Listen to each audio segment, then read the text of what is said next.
శాతకర్ణి బయలుదేరాడు. ఎవడి చావు ఎవడి చేతుల్లో ఉందో వాడి చావు నా చేతుల్లో ఉంటుంది.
ప్రభు, మీతో కత్తి కలిపేందుకే కాదు, మాట కలిపేందుకైనా సమవుజ్జీ కావాలి.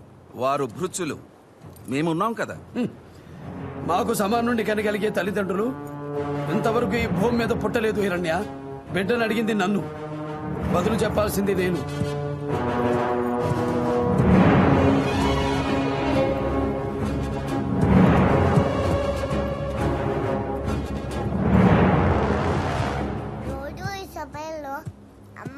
కథలు చెప్తుంది, మీరు చెప్పరు. మనం కథలు చెప్పకూడదు పుల్లమ్మా, మన కథలు జనం చెప్పుకోవాలి. పోనీ నేను చెప్పనా? బాగుంటుంది, చెప్పు. అనగనగా ఒక రాజు ఉన్నాడంట. ఆ రాజు ఏనుగులు కొడుకులంట. ఏనుగులు వేటకెళ్ళి 7 చేపలు తెచ్చాడంట. వాటిని ఎంతలో పెడితే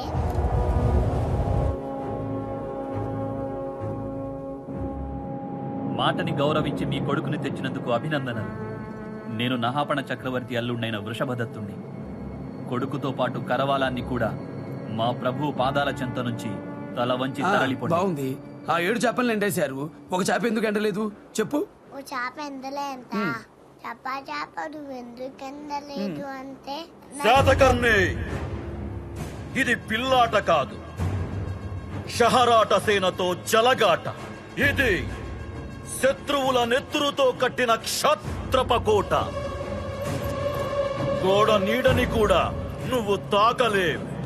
తర్వాత చెప్పు. ఓ చేప ఎండలే అంట. చేప నువ్వు ఎందుకు ఎండలేదు అంటే, నాకు గద్దెము పడ్డం వచ్చి. శాతకర్ణి, నీ తండ్రి పాలనలో ముక్కలు ముక్కలైన నీ శాతవాహన సామ్రాజ్యాన్నడుగు.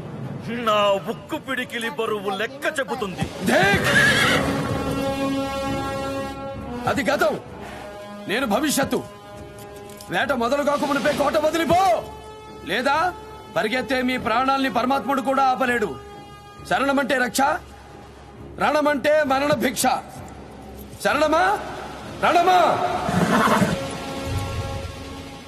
ఈ కథలో నీతేంటో తెలుసా నాయనా? రాజులు రాజ్యం కోసం కత్తులు పట్టాలి, ధర్మం కోసం తప్పులు పట్టాలి. ఇలా చేపలు కప్పలు పడుతూ కూర్చుంటే చేమలు కూడా లోకమైపోతాము అని.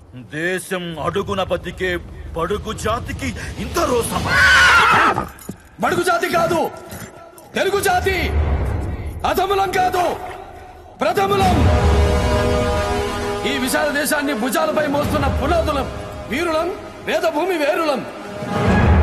హిరణ్య, వేరేలో ఏయ్ శాతకర్ణి, నీ కొడుకు తల నరికి ఆ శిరోఖండం మీద కాలు మోపి సింహాసనాన్ని అధిష్ఠిస్తా. నా కొడుకు తల కాదు కదా, 3 సముద్రాల నీరు తాగి ముందు కురుకుతున్న నా గుర్రపు గిట్ట కంటే మట్టిని కూడా ముట్టలేవు. కోట బద్దలు కొట్టుకుని వస్తున్నా తస్మాత్ కోటి క్షిపణుల సాటి శాతకర్ణి సేనలారా ఏరులై పోటెత్తండి. ఆయుధాలతో ఆర్తనాదాలు వినబడకూడదు. శత్రువుల మృత్యు తప్ప మరి ఏదీ కనబడకూడదు. వృషభదత్త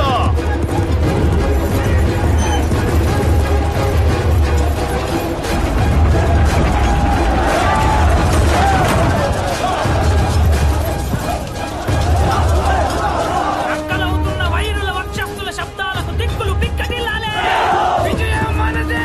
జై హో శాతవాహన సామ్రాజ్య లక్ష్మి.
ప్రభు, గోడ చేరడం చాలా కష్టంగా ఉంది. ఇప్పటికే మనం సగం వారాలు కోల్పోయాం.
వాడికి విశ్రాంతినివ్వకూడదు.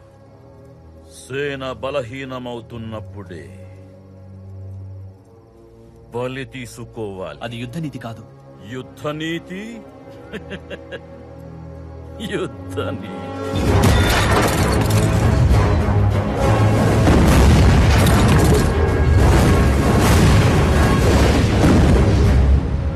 ప్రభు, అధర్మ యుద్ధం సూర్యాస్తమయమైంది, విరామ బేరీ మోగింది. అయినా నీచుడు ఇంకా యుద్ధం కొనసాగిస్తూనే ఉన్నాడు. రేపటి జామున ఎట్టి పరిస్థితుల్లో కోట గోడ దాటనదే మన గెలుపు సాధ్యం కాదు ప్రభు.